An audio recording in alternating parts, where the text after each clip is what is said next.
To Augment It Naturally. I'm your host, Jess Storm. This week we're going to be discussing Niantic and their developer contest that they've been doing.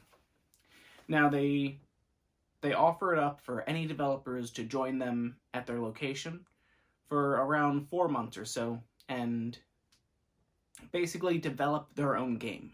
The part about this is Niantic already has their framework set up in mind, but obviously other developers don't have access to Niantic's code.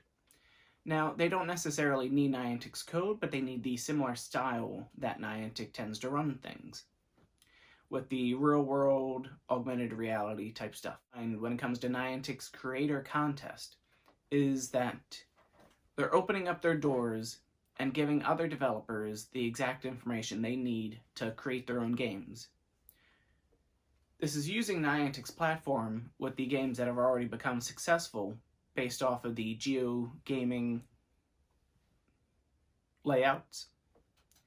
All that's missing is the extra sources of feedback and input from other developers.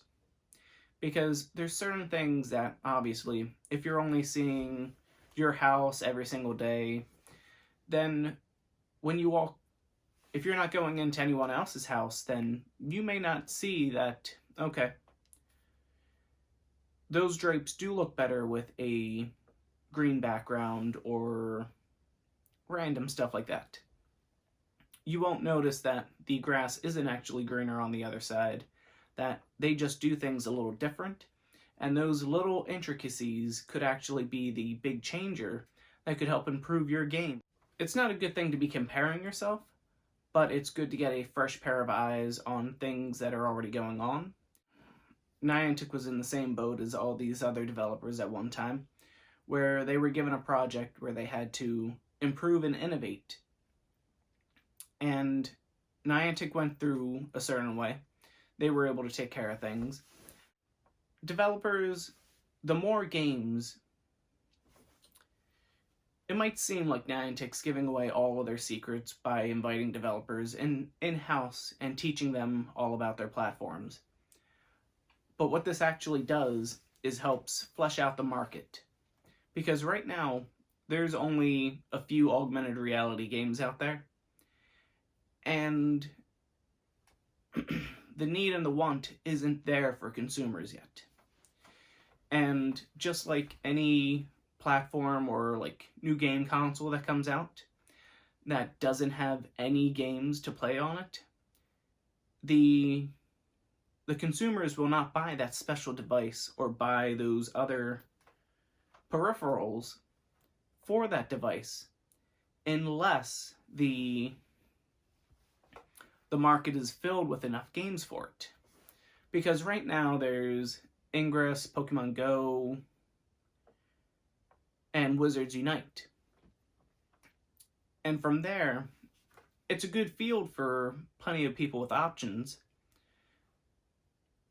but it doesn't get every niche of habits and personalities for people. And until that becomes more fleshed out with other games and other developers, the market will still become stagnant, and everyone will only point to a certain game when it comes to the augmented reality gaming.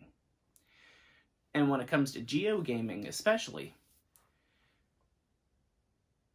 certain municipalities and certain regions will heavily detest or push back against any innovations for Niantic to flesh out their mapping program or tracking or anything like that. Which, in some aspects, it's for privacy reasons, which is perfectly fine. And in some situations, it's mainly just so that the other companies can have their own innovations come out. For instance, China still doesn't have Pokemon Go officially. If you were to even open up Pokemon Go in China, it would do like one or two things, but nothing in the game will actually say from China or you won't be able to do or see anything. You won't have any maps, any framework.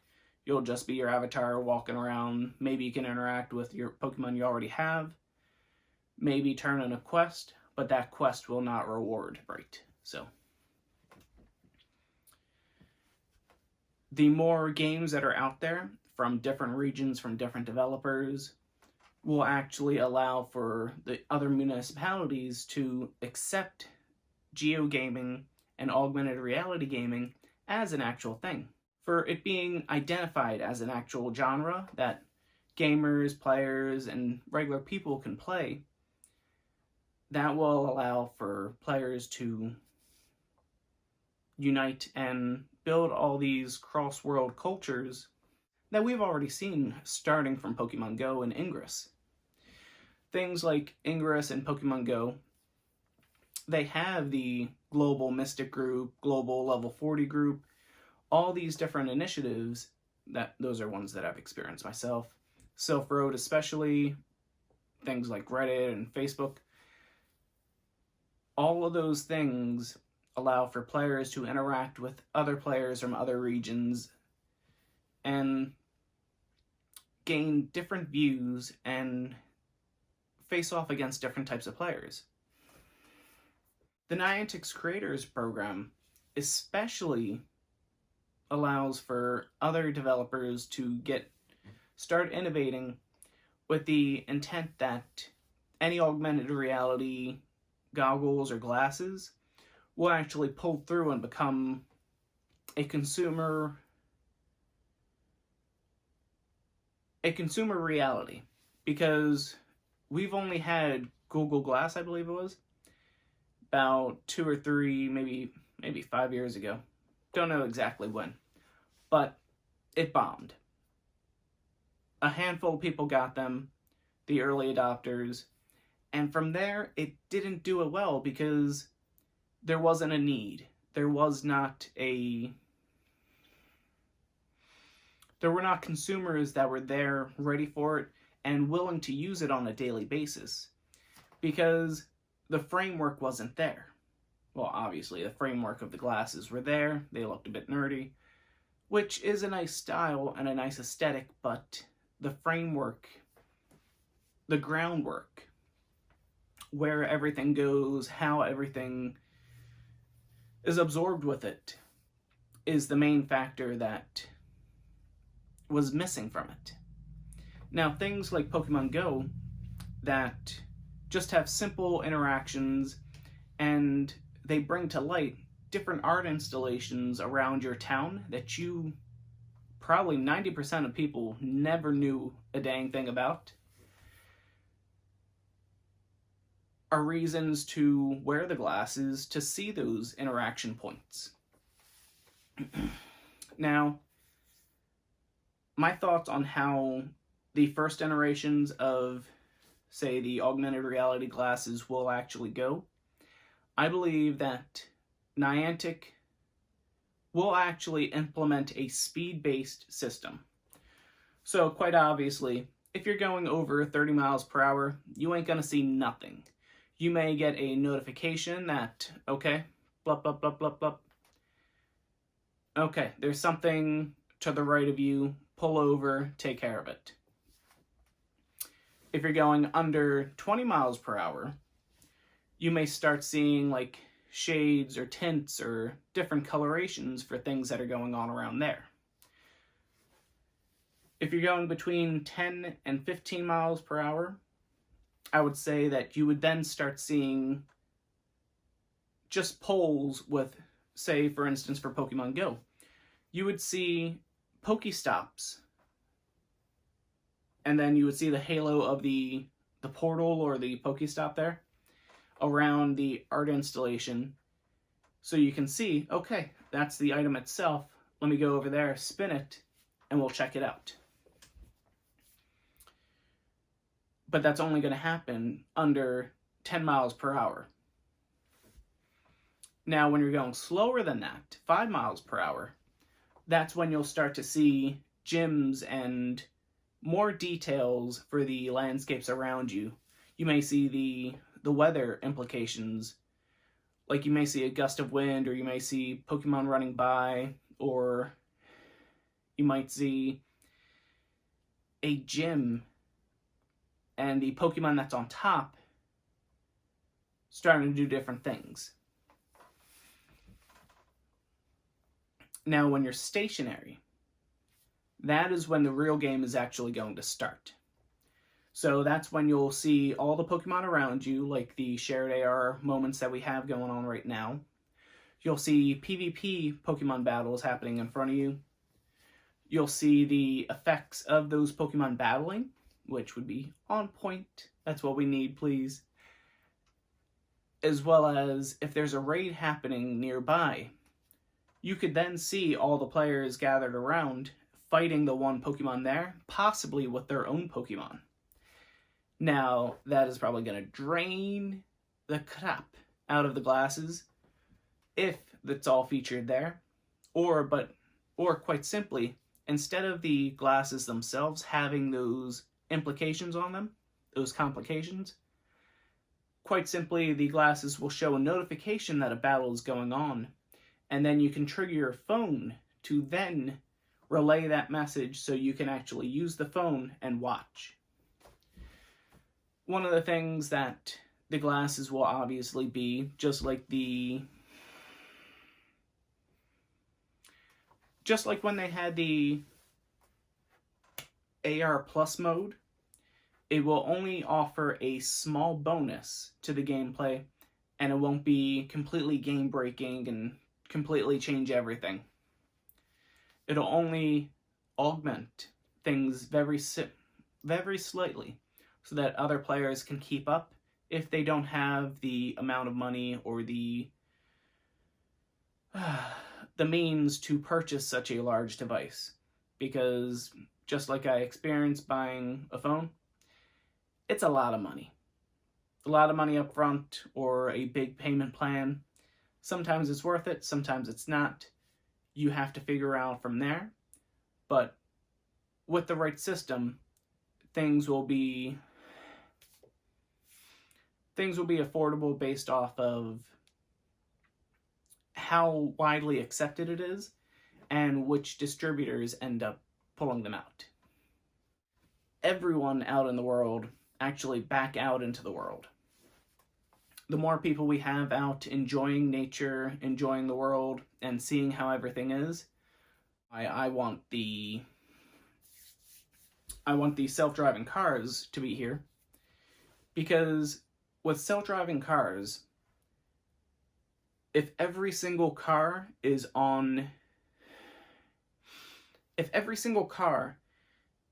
this pathway,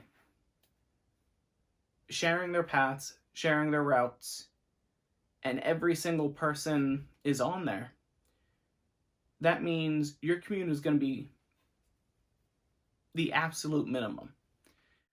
Quite simply, the road is going to find the fastest way to get these people on and off the road as fast as possible.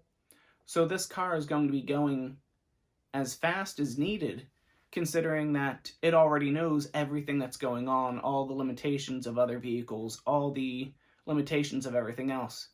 You won't have 5 cars up, the person taking a gander at the trees over there, wondering if someone crashed into them the other day. No. You won't have that person, the same person probably, staring off at a car that's pulled off to the side because, oh, was there an accident? Was there? No, just 2 cars parked on the side. You don't need to be gaping. You don't need to be watching. Worry about yourself. Get going. Simple as that. The car will get you to and from your place exactly how you needed. It will communicate with the road and figure out whether there's a pothole, which, if there's a pothole, I'm sure it's already in the process of getting fixed, because the things that make the potholes are from weather and people. But I get a taste of every type of driver, so joy of joys. So, complete tangents with some of the stuff, but in essence, the more developers that are using augmented reality technology, and the more developers that are actually developing augmented reality games helps make the field a lot larger, wide, more widely accepted, and brings us one step closer to a future of augmented reality where we will not need a sign every 15 miles that will inevitably be rusted, get torn down, get hit by something, someone might walk into it, or it's a complete waste of labor, materials, and possible materials that aren't recyclable. Some of those paints and dyes, if they're not perfectly recycled or disposed of, they go into the environment and destroy it. So the faster we get augmented reality signs in smart cars, we already have apps that are telling us the speed limit. Quite simply, make it so that each car has that already.